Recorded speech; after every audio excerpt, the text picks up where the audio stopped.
Far from being open and transparent, it seems to me that this government is hiding the truth about illegal migration into this country. You may have been slightly distracted with the spring statement and all of the heated discussions that surrounded that, but what they hid, or rather just didn't seem to draw attention to, is that they've crossed another milestone and made another achievement at the same time, but not one that they obviously wanted to brag about.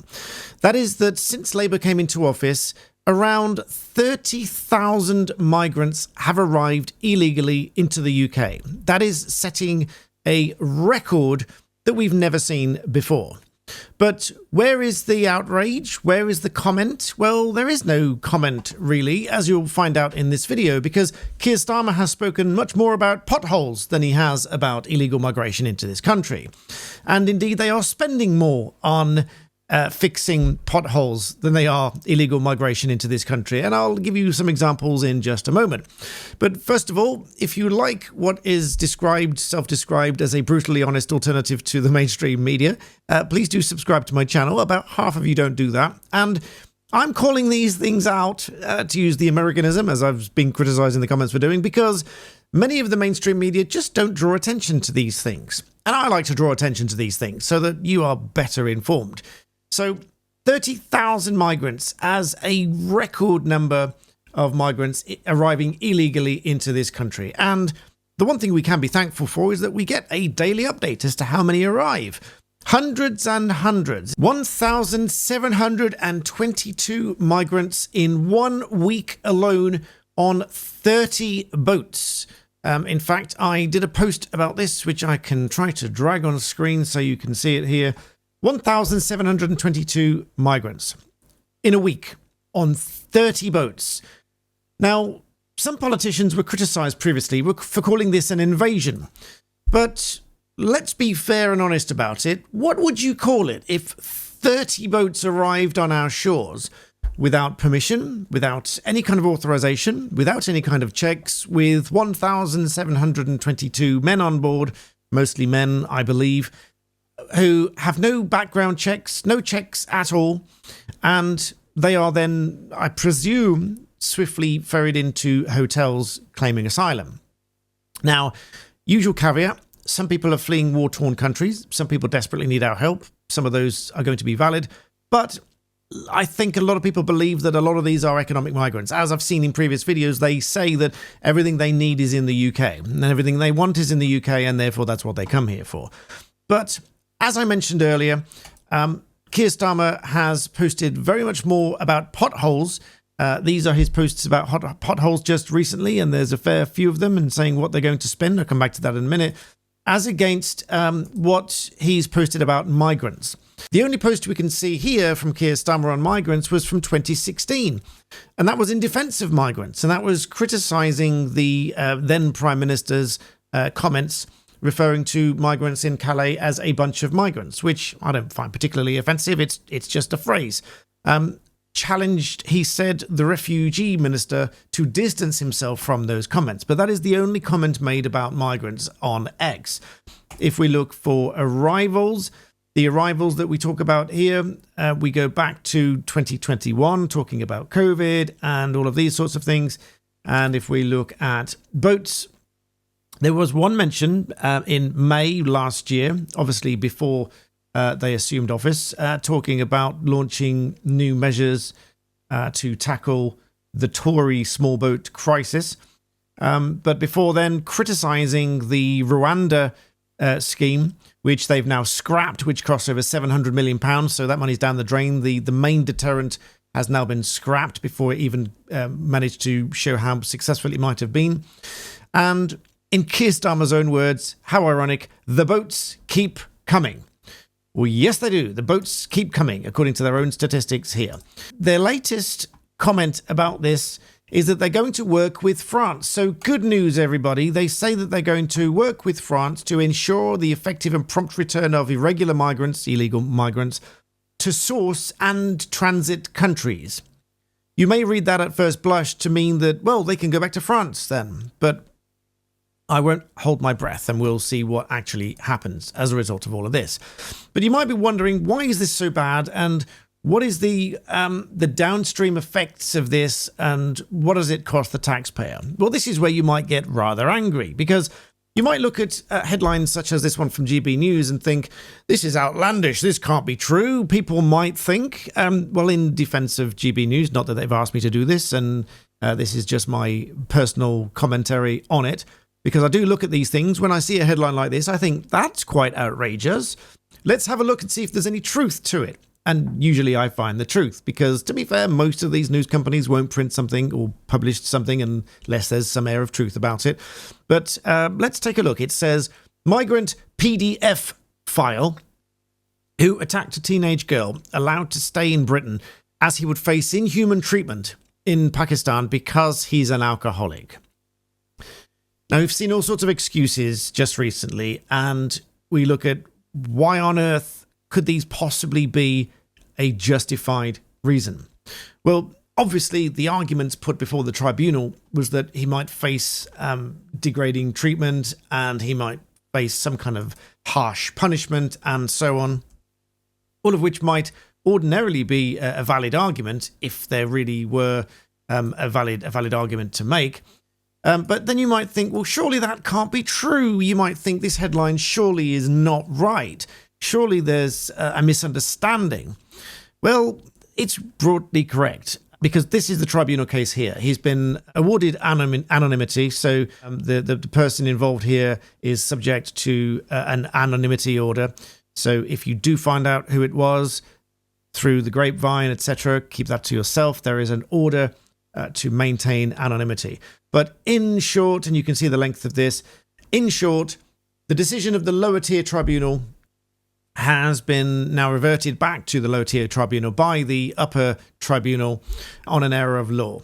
But broadly speaking, it did look into the potential effects of alcoholism and the treatment back in Pakistan. As you can see here, the argument put forward under Article 3 was that no one shall be subjected to torture or inhumane or degrading treatment or punishment. And this certainly was the argument put to the tribunal. They say that they had a letter sent on his behalf, including a report from a psychiatrist, and said the letter raised a new issue regarding having a diagnosis of alcohol dependency syndrome. An alcoholic, essentially. The letter set out that although the doctor states that he may seek help for his condition in Pakistan under Section 4 of the Prohibition Enforcement of Had Order 1979, owning or possessing alcohol is illegal for Muslims in Pakistan. Therefore, he would need to admit committing a criminal offence when seeking out treatment. The punishment for this offence is imprisonment, and that is well known that prison conditions are inhumane and degrading in Pakistan, relying on country evidence as cited. On the basis of the above stated submissions, he raised a claim for asylum, humanitarian protection, and a human rights claim under Article 3. And accordingly, the lower tier tribunal dealt with this claim under Article 3 of ECHR, and the judge set out whether the decision, this is the bit in purple, whether the decision to deport the appellant to Pakistan would breach the UK's obligations under Article 3.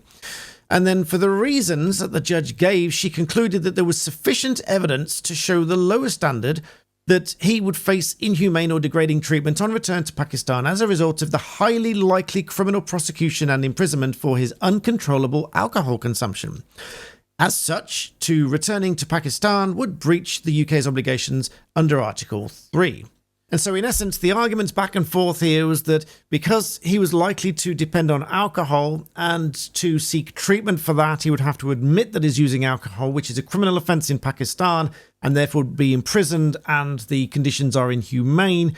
All of that coming together said it would be a breach of his human rights if he were deported back to Pakistan. The Home Office appealed that decision, although permission was refused initially, but then permission was granted to appeal this by the upper tribunal, and then this case was heard in the upper tribunal.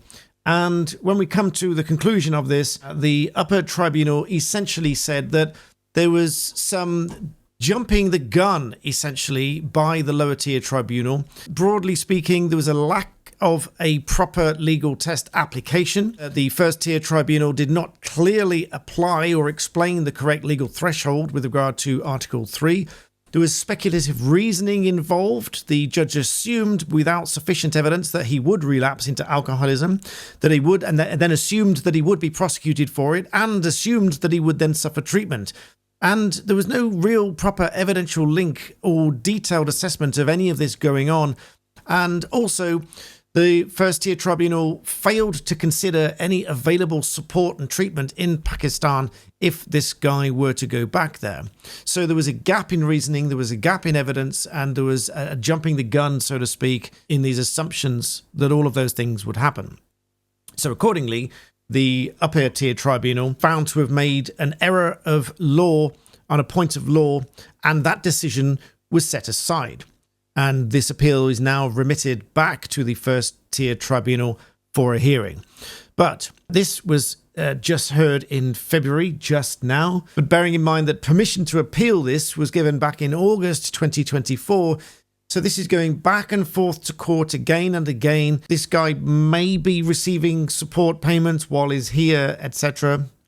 Now, with the Home Office fighting these, obviously the costs are going up and up and up, and they are just essentially costing the state money, costing the taxpayer money.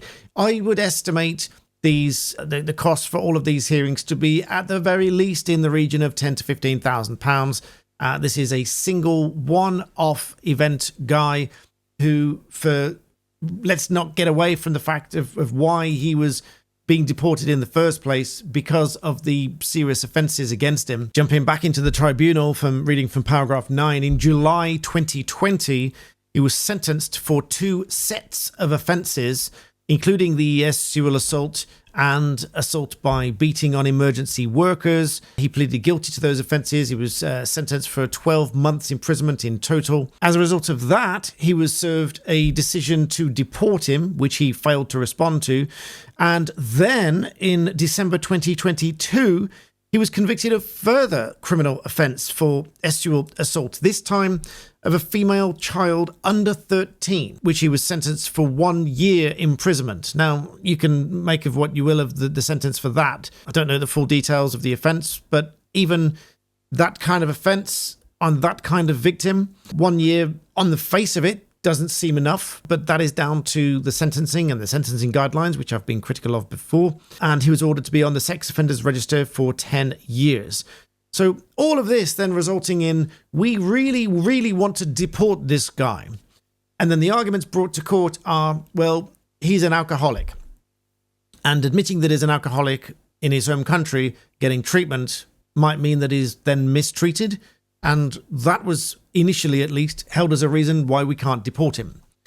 So that is where we come back to, well, why are we not talking about this? I mean, credit to GB News. I'll link the article below for raising this, because if you didn't catch it at the very top of this case, this is an unreported case. All that means is it doesn't make it into certain books and it's not widely reported, but the tribunal decision is here in public, because aside from the guy's identity, for obvious reasons, if people found out who he was, they might not take kind treatment of him. But nonetheless, credit to GB News for raising this story. But back to potholes, because let's look at Keir Starmer's recent mention of potholes here. Potholes are more than a nuisance, he says. They're dangerous and costly. Now, I agree. Potholes are dangerous and costly. Fixing the things people use every day is central to delivering national renewal and making working people better off. I agree. That's why, he says, we're investing £1.6 billion. 1.6 billion with a B pounds to fix broken roads and keep them that way. And there's several other posts here about those as well. But what he doesn't post about is illegal migrants and boat arrivals, because I suspect that will be somewhat embarrassing, because having previously chirped about Tory failures to stop the boats, they are clearly failing to stop the boats themselves. Although this does give me some glimmer of hope that they are working with France to return these people to France, so that's a possibility. But whether that actually comes to fruition or not, we will wait and see. But if we remind ourselves of what Labour has spent to try to fix this problem, we are looking at £200 to £300 million, but not a drop in the ocean to what they've committed to fixing potholes. Now, I'm sure a lot of people clearly want the potholes to be fixed, but I'm sure a lot of people also want the illegal migration problem to be fixed as well. Because let's just think, 30,000 migrants is enough to fill a small city. These arrivals are up around 40% on previous numbers. And so if you think, even if 10% of them had nefarious intent or criminal backgrounds or want to wreak havoc on the streets, those are thousands and thousands of people that are then going to cause all sorts of problems around the country.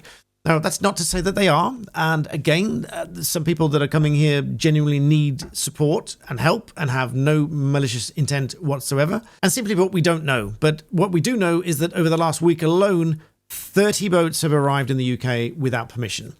So I do wonder where the priorities are. There's certainly a lot of noise around fixing potholes, even on ending what he calls the tax breaks for private schools. It's not a tax break if the tax didn't exist for charitable exempt bodies in the first place, but he was certainly very vocal about tax the private schools. There were lots of tweets if you go back and have a look at what he's posted previously about those, but certainly not very much about actually stopping the boats, at least since it was criticising Tories for not doing the same thing. So there it is. You might wonder about these headlines, whether they are true, whether they are outrageous, whether they are just clickbait. Well, when I see the headlines, I like to look for the original tribunal, analyse it, and then give you some of the detail. At least then you will know that if you read the headline, you don't necessarily have to feel bad for being angry about it, because it's not just a clickbait headline.